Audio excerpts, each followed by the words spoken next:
this side. I'll do 2 turns out on this side.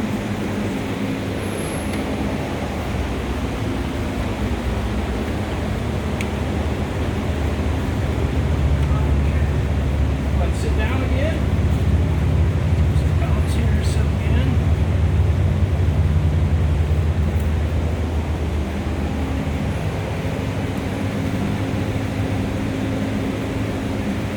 Stand up one more time for me.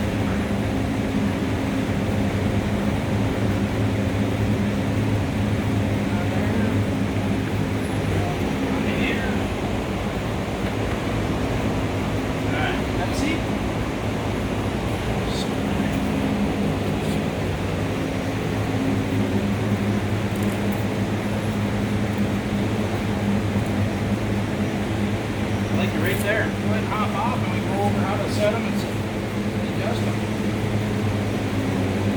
So these are a tool-free adjustment. So what we're trying to do, this is a 12-inch shot.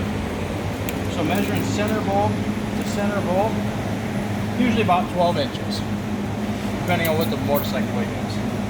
With your rider weight on there, we want this to measure about a half to 3/4 inch worth of sag.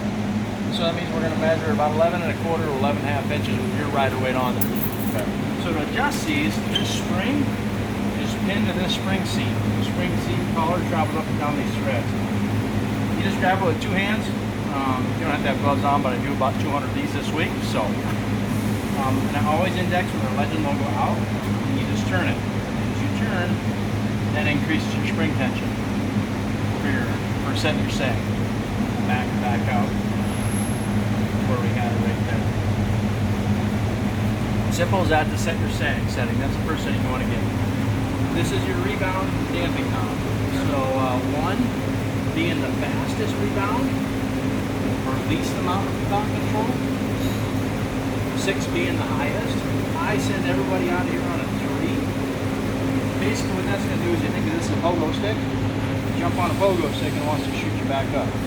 The spring is not much different. You compress it, it's got energy, it's going to come back up. The higher the number, the more it controls that rebound and slows that down. So it doesn't, if you feel the bike trying to kick you back, turn that dial up just a little bit. So let's say on a smooth road, 3 is probably a good place to be. A lot of times what I'll tell guys is if you're going to bomb across South Dakota on I-90 and you can pretty much see where you're in 300 miles away, you want a nice push ride.